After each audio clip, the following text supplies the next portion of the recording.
All right, we are back. Yet again, another episode of Content is for Closers. This is our first take, and everything is working, functioning properly. It's been a while since we've had that. Welcome back, Carlton. Yeah, we'll see. We'll see if this stays this way. We're only a couple seconds in, so there's always a chance for more problems. Just a heads up, right off the bat. I don't know. I did something incorrectly for the actual interview, so my audio is a little fuzzy, but you can hear it, and that's all that matters. So when you get to it and you notice, oh, what's going on? That's what it is. Something's a little bit off with the audio. Let's just all acknowledge it up front and move on from it. Carlton, we talked. It was still a good episode, though. Oh, it was a great episode. That's what counts, right? It's one of my favorites because we talked about one of my favorite topics, which is like if you're into marketing, if you're into the human psychology, there's like a number of things that have crossed your mind over the course of your career. I'm speaking of myself, of course. Maybe at one point you think you're going to go into law school. If you're religious, maybe you think you're going to go into theology. And the third thing is you want to write a book of some kind. And today's guest helps people like us do that. And so it was a really fun conversation. What do you think about it? Yeah, I mean, you got to speak for yourself, Adam, because I've actually never wanted to write a book. Okay. But maybe draw a book or something. Yeah, I was gonna say I've always wanted to illustrate a book. Yeah. No, I think if I had to write a book, it would probably be something about like how life is like art, and it would be more pictures than writing words. My relationship with words is a little rough. But yeah, how about you, Adam? What would you, if you're gonna write a book about something, what would you I mean, write? this is like asking if you want to, what do you want to do when you grow up, which I still don't know the answer to. Who's your favorite child? Yeah. Well, that's an easier one, but no, it's just so difficult. There's so many things. I'll put it this way.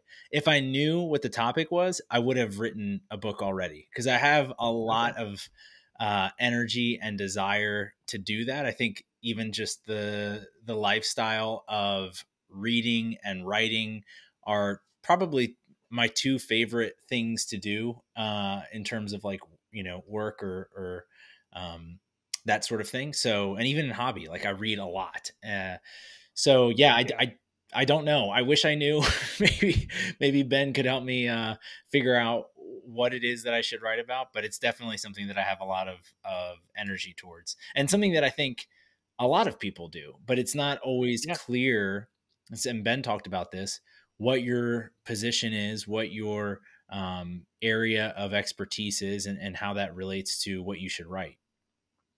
Yeah, I feel like if you were to go on Family Feud or something, and one of the questions was, what's everyone's bucket list item? I think that's pretty high on there, right? Everyone has this idea of writing a book and getting their thoughts and their ideas out into the world. And it really is a comprehensive way to do that. I just think we're at a point in time where we're kind of like seeing this divergence between what is traditional publishing and what is kind of new media. And people are having a hard time, not necessarily seeing how they fit together, but it feels like there's the old way of doing things and kind of the new way of doing things. And I like how the conversation really revolves around meshing those together and actually bringing a new approach to how to publish and how to create content. Yeah, I thought that the novel approach to a very traditional execution of book publishing was really interesting. And then I also thought that there was just some fundamentals like positioning and good copywriting. He tells a story that I won't spoil, but about how an author wrote a specific book, but it wasn't framed well. And so he later on in his career republished essentially the same book in a different wrapper. And it's one of the most famous books of all time. Like when he discusses it and explains it, it's one of the most successful books of all time. So it's so important to have that positioning down, and a lot of, that's part of what Ben's service provides. So really interesting stuff. Anything else that stuck out to you, Carlton? Yeah, I mean, you're talking about the positioning aspect of the conversation, and that as content marketers, that really is one of the hardest things to find. What is the right way to frame this content that I have? Because the actual meat of the content, maybe the subject matter, is one thing, but how you present it and the stylistic nature of it, or the stories that you tell as a part of it, are really what's going to propel it forward and, in our world, make it viral. Mm-hmm.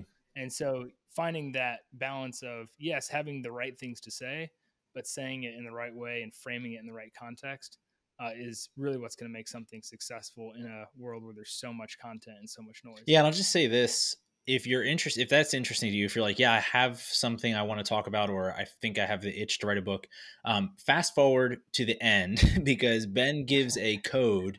The code is his website, and then the code I think is closers on a checklist on a tool that helps you narrow that down. So I just want to tease that out here at the beginning. If you have that interest, if you have that itch, make sure you go and hear that because he gives away some free tools to our listeners. But before we get into the rest of the interview, the rest of the episode, we need to read our 5-star review for today. Today's comes from Mr. B. Robinson, who says the review is titled "Love the Content." 5 stars. I love the content and the format that Adam and Carlton have for this show. They do a great job of interviewing and sharing information that is actually useful to me in my business. I also love the energy they bring to the show. Great work. Keep it up. Appreciate that, Mr. B. Robinson. As a reminder, each and every week you can leave yours as well. We'll read it here live on the show. Yeah, I think that's pretty much what I had. Anything before we dive into the episode, Carlton? Hey, that's good, man. Let's jump Let's in. do it.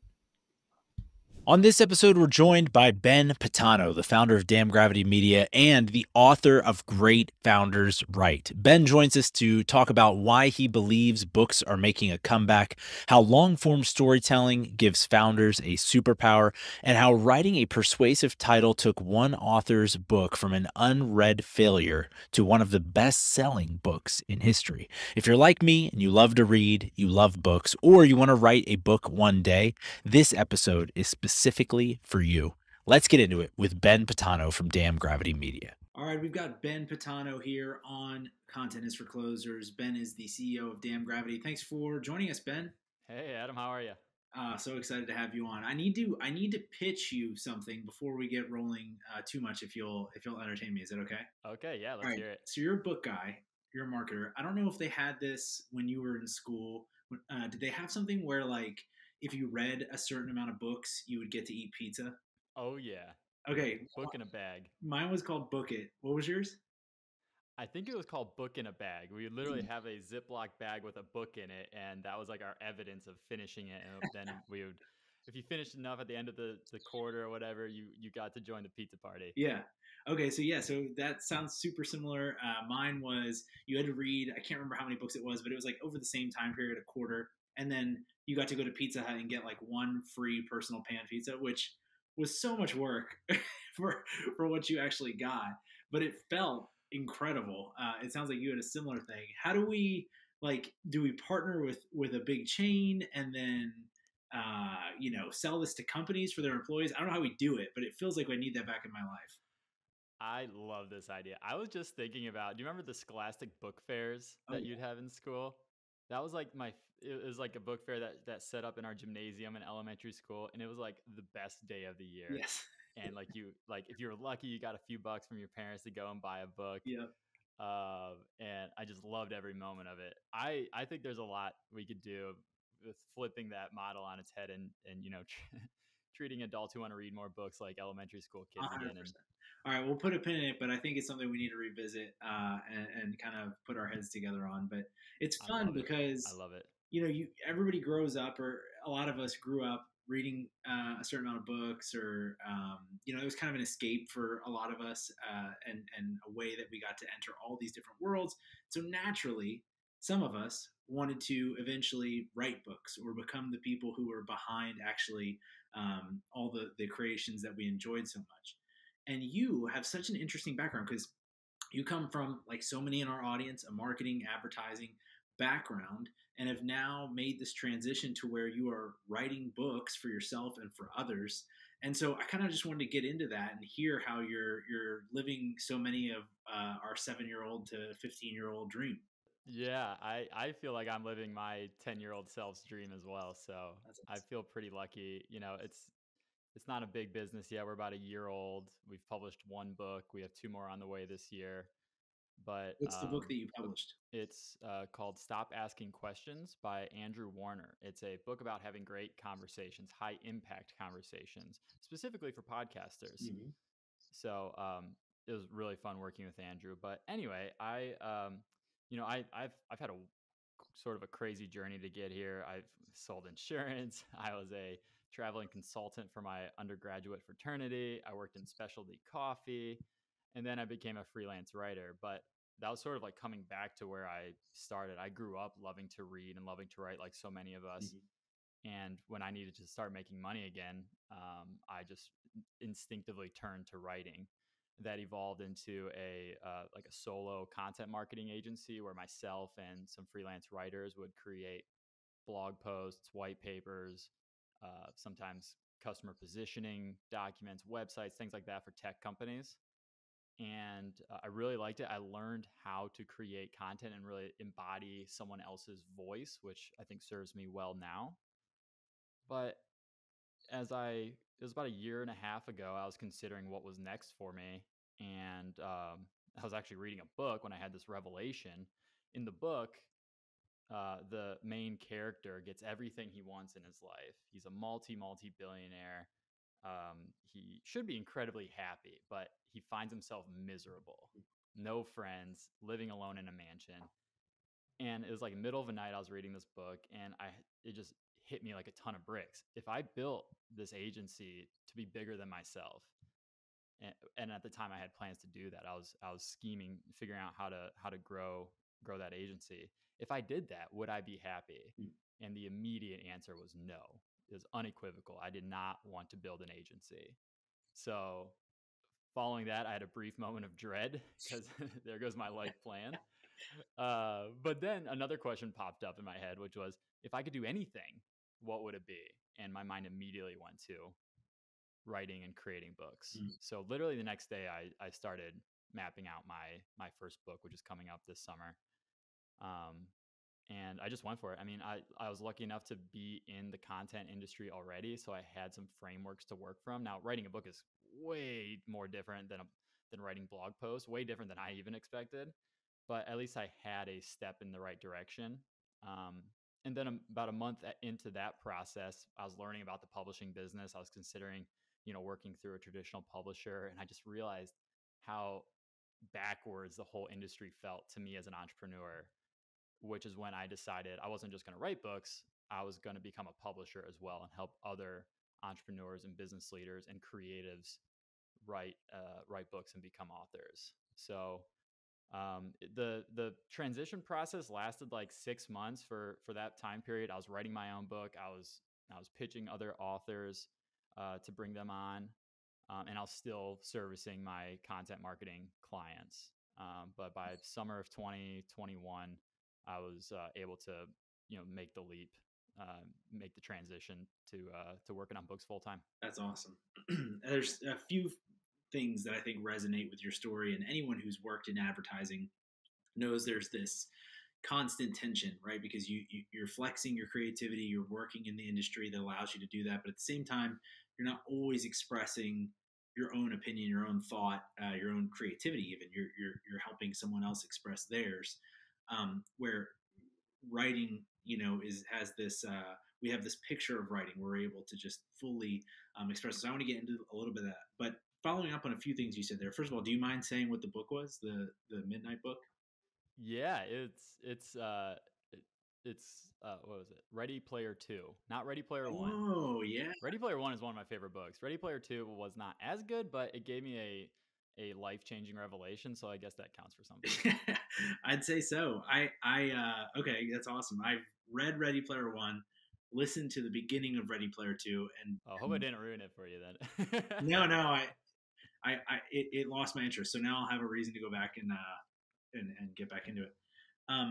And then the book, we kind of skirted over it, but very serendipitously, or I guess because of the Twitter algorithm, maybe, I was connected with you or DM'd you about coming on the show. You were kind enough to say yes. And then soon after picked up Stop Asking Questions and had no idea that you were involved with it at all. And we had just been DMing, and I opened the front of it. It's like, oh yeah, thanks, Ben. And I was like, No way, that's the same dude. What are the I odds? love to hear it. Yeah, so That's that was a that's pretty. that's our positioning at work. So That's awesome. podcasting book finds podcaster. That's exactly what we want. Yeah. It's a great book, and we'll link it for anyone who's interested. But it was just such a funny coincidence to run into the two of them. So you had, and was the content agency that you were working for, was that yours?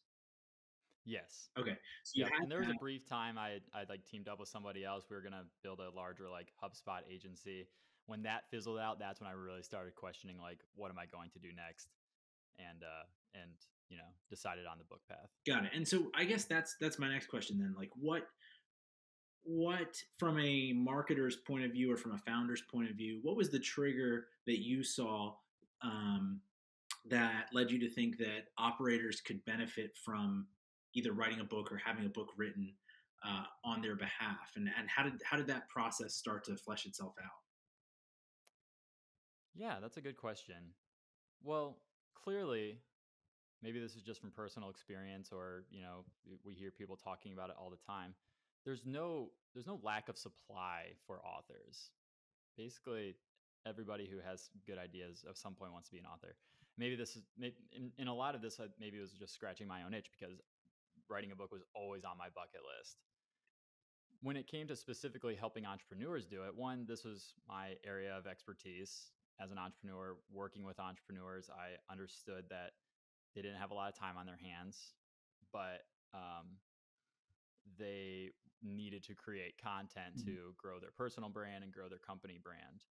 Where I started, playing around with the full service model was when I talked to my first potential author and I asked him if he wanted to write a book together. He said, "Dude, I'd love to.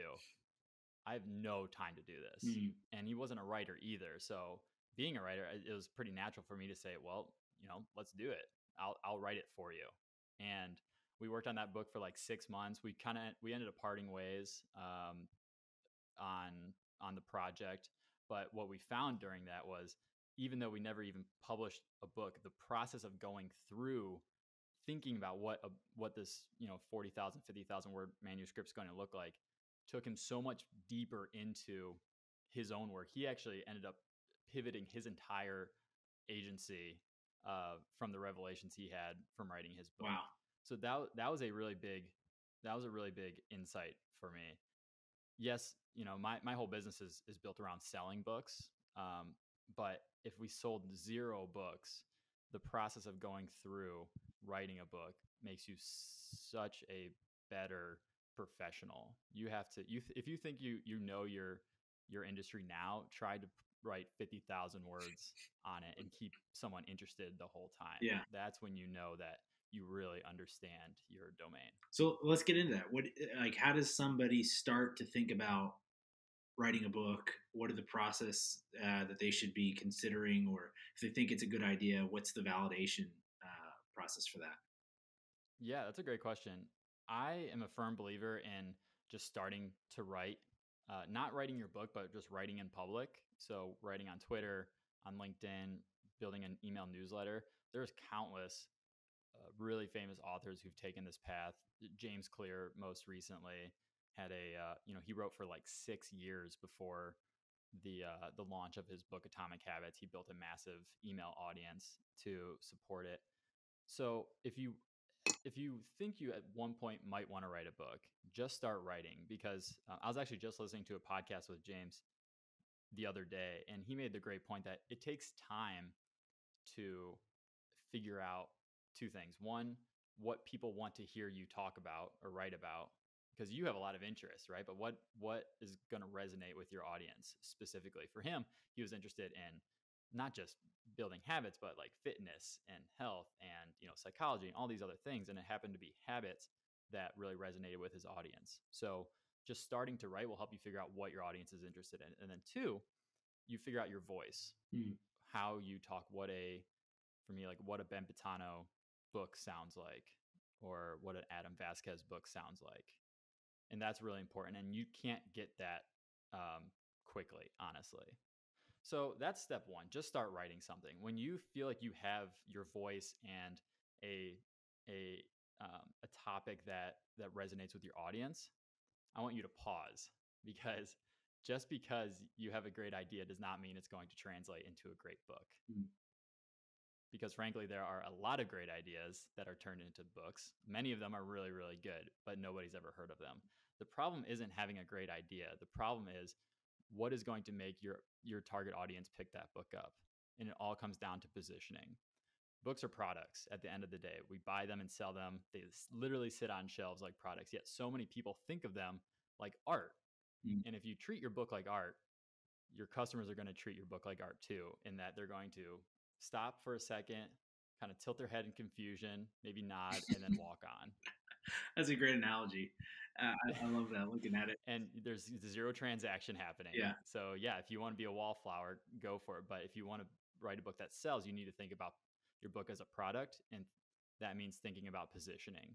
So who's your book for, and why should they care? My job as a publisher is basically to repeat that question over and over and over again in different ways. Why should your audience care about this? Yeah. And why should your audience care about it right now is another big one. You had a great tweet that went like pretty viral, I think, yesterday, where you were talking about Dale Carnegie's writing experience. And he kind of did both sides of what you're saying, right? Like, he first wrote a book, nobody cared. And then was it the same book that he took through that copywriting framework that you talked about in the tweet? Or tee that up for us. Yeah. So Dale Carnegie was a sales and business teacher. In 1926, he wrote a book called Public Speaking, and then there was a subtitle that I can't remember off the top of my head, like a practical guide for businessmen, I think it was. And it just never went anywhere. He sold a few copies through his courses, and his courses were pretty popular. He wasn't like an unsuccessful person at this point, but right. If that was his only book, none of us would have heard of Dale Carnegie. About 10 years later, a publisher from Simon & Schuster, which is a massive publishing company now, but at the time was an upstart, basically. This person took the course and convinced him to write another book. It was really similar in content, not exactly, but his courses were all about winning friends, influencing people, being a good interpersonal communicator. So really similar topics, but the difference with his second book was the publisher decided to hire a young copywriter named Victor Schwab. And this guy would go on to literally invent split testing ads, the predecessor of A/B testing. He would use coded coupons in newspapers to test which titles worked with which offers, which CTAs outperformed others. He invented the modern methodology that we all use today in marketing. But at the time, he was a nobody. He was given this project. I like to imagine it as his agency that he worked for. Nobody wanted to work on this book from a random New York City teacher, so they just gave it to the intern, and he ran with it. He had the insight that the book was, the cover of a book is an advertisement, so he treated it like that. He didn't say, what is this book about? He asked, why should somebody read this? Why should they care? And it was the middle of the recession. People wanted to take control of their lives. They wanted influence. So the title, How to Win Friends and Influence Others, had a massive impact on the sales of the book. And it's, in my opinion, the driving reason why we still know it today. Yeah, you describe, and we'll link the thread in the show notes, the framework that he used, which it felt like it was a more mature version of the AIDA framework: attention, interest, desire, action. He had a few extra little steps in there, I think, around control or something like that. There were like these human terms, but and was able to put all of them into the title of the book and the cover. And then you linked in there as well this beautiful, it wasn't beautiful, sorry. It's beautiful in the effectiveness of it. The visual was not beautiful. But this New York Times ad that he put, that how much did he sell through that ad? Allegedly, this one ad sold 1 million copies in 3 years. Crazy. 250,000 the first year, and then 750,000 over the following 2 years. And that was all based on positioning, to your original point, the book Right. versus what it had done previously. So what do you do with your business and with a potential author or an active author to help them work through that positioning so that their book is more like the second version of Carnegie's? Sure. And I just want to be clear on the terms. When I say positioning, some people have a very specific idea of what that means. If you read a book on positioning, like by Jack Al Reese and Jack Trout, or by like April Dunford, they're gonna have a very specific idea. What I'm talking about is framing. Okay. And when we work with authors, we spend the first month or two just getting that part right. So asking questions like, who is your target audience, and finding very specific people who we want to write to. Like, for example, when I wrote Great Founders Write, I was writing to a good friend of mine who's an aspiring entrepreneur. Mm. He's a CTO of a company. He wants to start a consulting agency one day. So I wrote to him. I literally put his name at the top of many of my chapters. We want to know what big change is happening in your audience's world. So, your book isn't the biggest thing that's happening in their life. What is happening in their life, and what pain is that causing? And this all boils down to two questions: what your reader thinks they want to maybe alleviate that pain or take advantage of an opportunity, but what do they really need? So let's go back to James Clear's book, Atomic Habits, because he talked about this a little bit. When it comes to building habits, one thing that James Clear talks about, a really important piece of it, is deliberate practice. He could have written his entire book on deliberate practice. In fact, a lot of Atomic Habits is about deliberate practice, but he didn't frame or position his book on deliberate practice.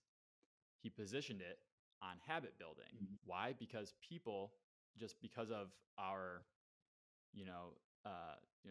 I guess in our society, as we grow up, we learn that it's good to have good habits, and you don't want to have bad habits. We talk about this all the time. So he positioned his book to feed a desire that most people already have, which is building better habits and getting rid of bad habits. But what they really need, and what James understood, was that they need deliberate practice to implement better habits or to break old ones. So what your reader wants is that desire that they may express online, or they may tell you outright, or that you might see in Google search results, or if you check Google traffic on what search, what people are searching for. That's what they want. You as an author, you need to have an insight on what they actually need. So the first, before you start writing a single chapter or even creating an outline, make sure you know what your reader wants, what they need, and make sure your positioning is rock solid, basically. Yeah, it reminds me of, I mean, this is so whatever, tech bro-y, but Steve Jobs talked a lot about how customers don't know what they need. They think they have something that they want, but they don't know what they need, and that's how he came up with the iPod and all these different things. And it kind of reminds me of that, right? Like you're being empathetic, and you're speaking to the audience in a way that they think they want to be spoken to, but then you're using the product of the book to deliver on the actual whatever need they have in the Maslow's hierarchy of needs, in the content that you write about. Is that sort of the Yeah, exactly right. In fact, the second section of my book, Great Founders Write, is writing with empathy. It's first, you have to know why you're writing, but second is understanding who your customer is and why they should care. Yeah, so you've alluded to that a little bit, but tell us a little bit more about that book. And I know it's coming out here in the next couple of weeks or months. You mentioned you sort of wrote it to your friend who wants to be an entrepreneur. How did you come up with that, and what's that book about? Yeah, Great Founders Write: Principles for Clear Thinking, Confident Writing, and Startup Success.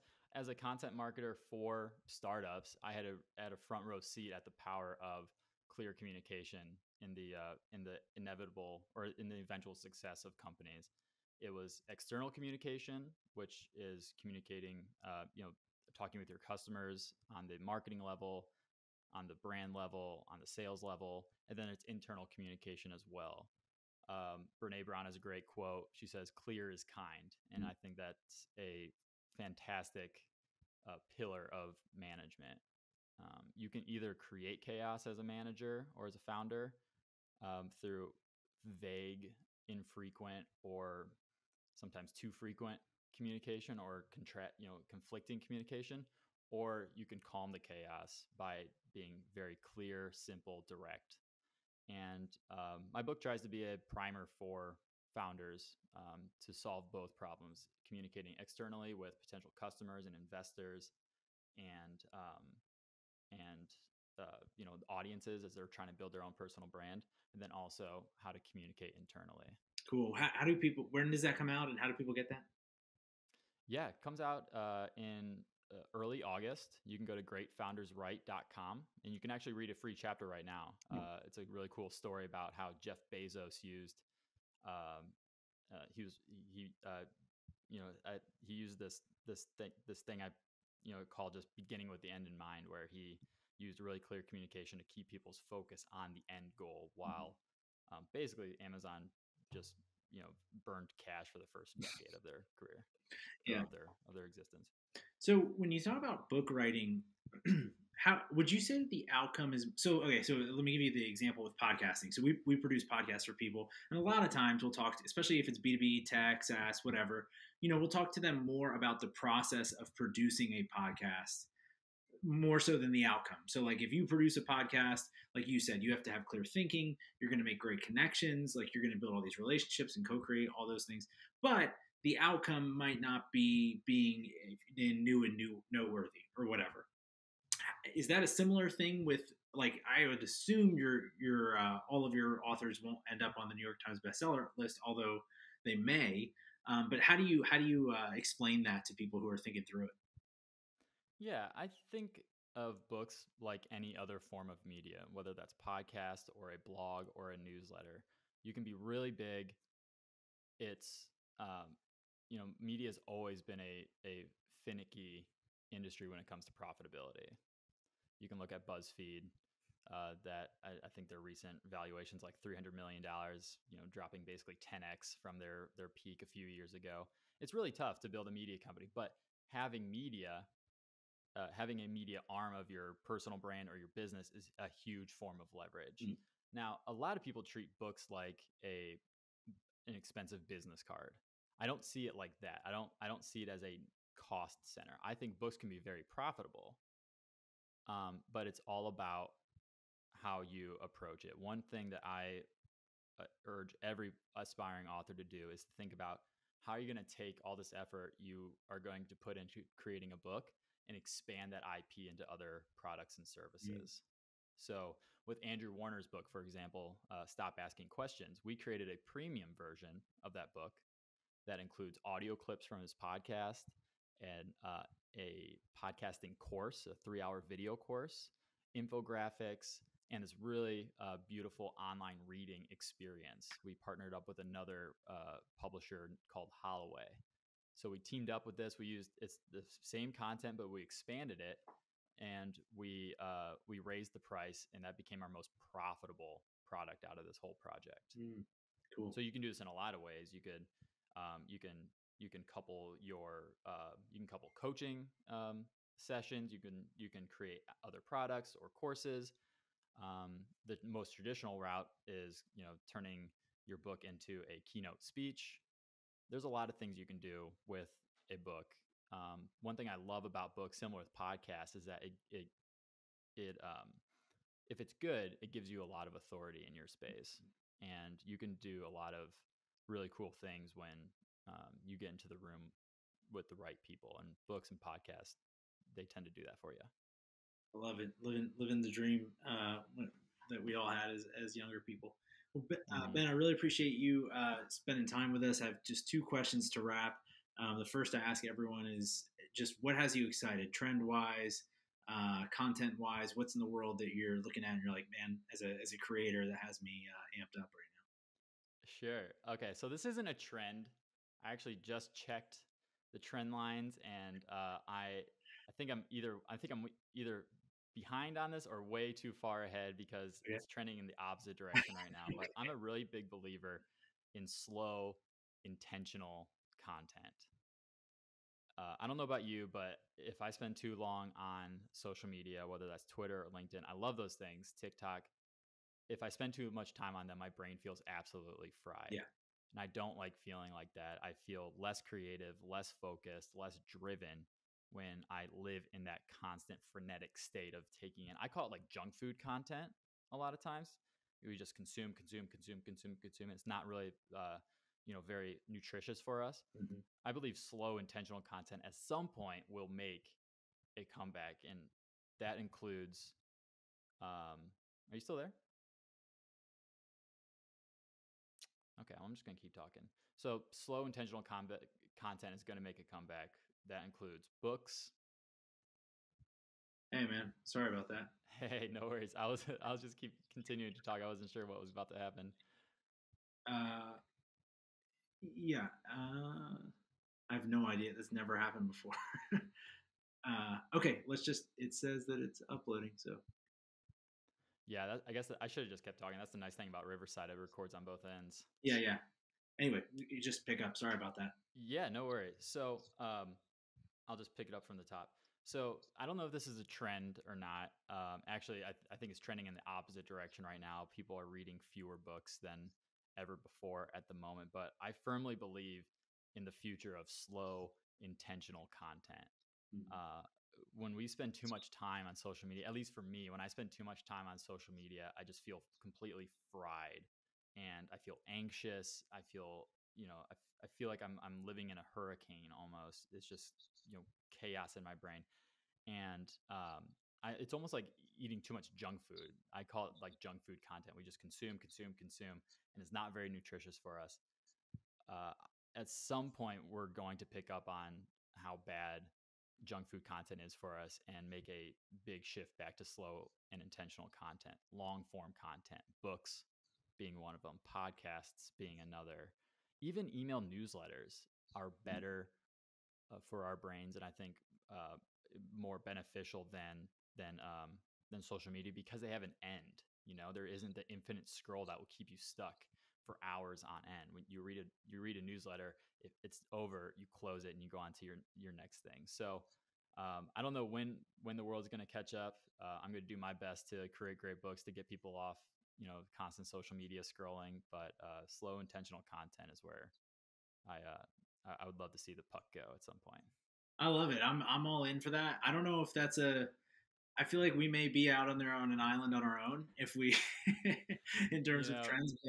But I'm with you. I've had to delete as many social apps as I can realistically with what I do, and it's definitely just I don't know. It feels so much better to read longer form things that I can pick up, think about, and put down, as opposed to just being force fed, through social apps. So I'm 100% with you on that. Well, this has been great, Ben. I appreciate all of your time, all the energy that you've given us. And if people want to check out the company, your book you already mentioned, we'll link that below. But specifically the company and just keep up with you and the work that you're doing, where's the best place for them to do that? Yeah, damngravity.com is our publishing company. Greatfounderswrite.com is my book. And I actually have one more thing for you, Adam. Yeah. Folks listening right now, if they go to damngravity.com/closers, they can download a free worksheet that will help them position their book. This is the worksheet that I use with all my authors. There's about 20 or 30 questions on there just to start getting you thinking about how does my book fit in the world? What's going to trigger my readers to pick this up and hopefully set you up for success. So yeah, if you go to damngravity.com/closers, you can download that free worksheet. Cool. We will link that as well, and appreciate everything that you do, and we'll catch up with you soon, hopefully.